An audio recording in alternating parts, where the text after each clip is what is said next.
Flying Man. Did you know, guys, the Flying Man, the story of the Flying Man? Well, here today in this video we are going to discuss it, and this is, as you can probably imagine, a thought experiment.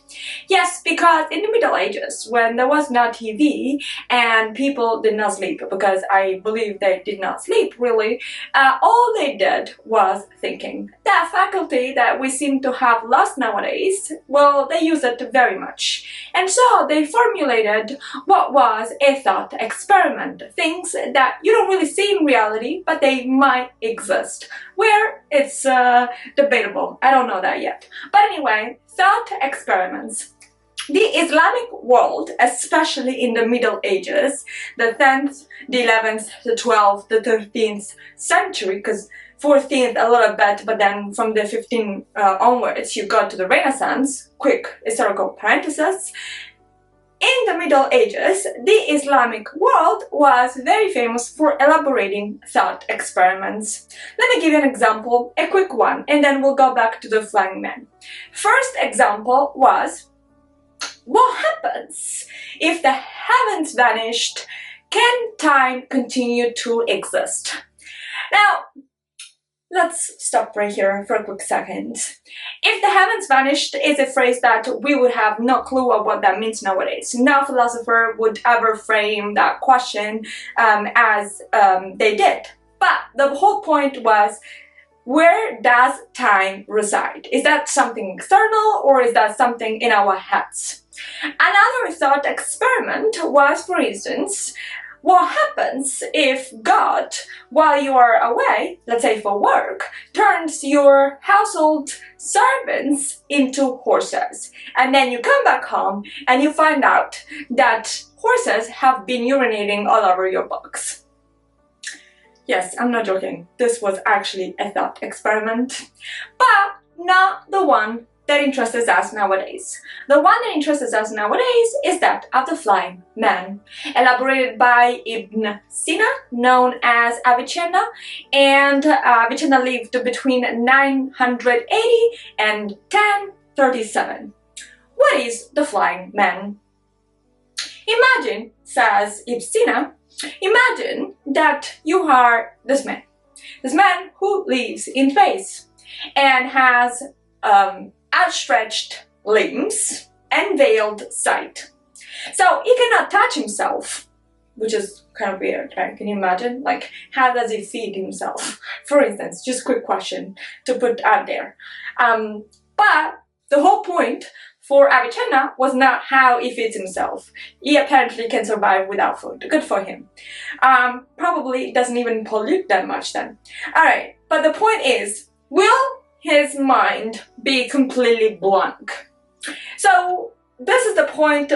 What's in our mind, what's innate in our mind, what is external, how do we know reality? This is the whole point, and I'm not gonna go there because otherwise this video would last way longer than it's supposed to be. So, not to annoy you and not to bother you and not to be prolix, let's go straight to the point. The point here is, will his mind be blank? Because he has no knowledge of the external world. Furthermore, he has no knowledge of his world. Why? Because he has no knowing of his own body. He cannot touch himself. Will he be still aware? Well, Avicenna apparently said yes. Yes, he said yes. We are, according to Avicenna, self-aware at all times. That is, even if proprioception, which is a technical term, even if proprioception was blocked by God. What is proprioception? It is the faculty through which we understand our own body. It is the idea that, the Aristotelian idea, that our soul, and therefore our self-awareness in more slightly psychological terms, our self-awareness continues to exist even when we have no knowledge about what is going on in our body. Now, it's not that we know exactly how our stomach functions, because if we had complete understanding and complete sort of like feelings correlated to that, our lives would be a nightmare. We wouldn't be able to read something if we had to think every single time about every single movement of our body or what exactly our body does every single second. That is the concept of proprioception.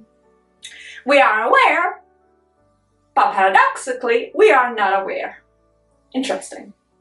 We are aware of the fact that we live, but we are not aware.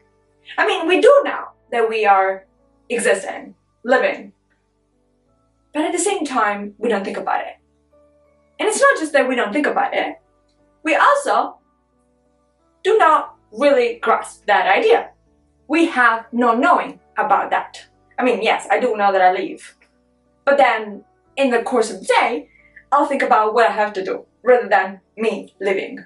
So if God blocked proprioception, which at this point should be clear, Avicenna said he would still be aware, without necessarily being aware, but he would still be aware that it existed.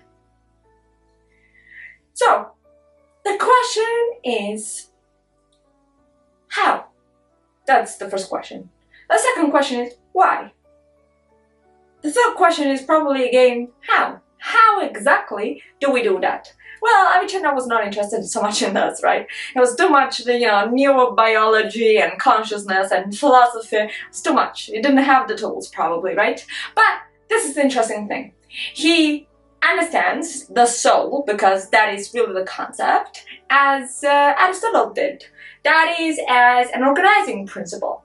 And the organizing principle doesn't deal with the feelings per se, with the feelings of what's happening in our body. So, Avicenna said we are aware that we exist, we are self-aware without our body. But here's the question. What if we are aware of the self without realizing that the self is the body? Let's think about that. I also think I need to think about this, right? What happens if we are aware of self without realizing that self and body coincide? Do self and body coincide? Are they the same things?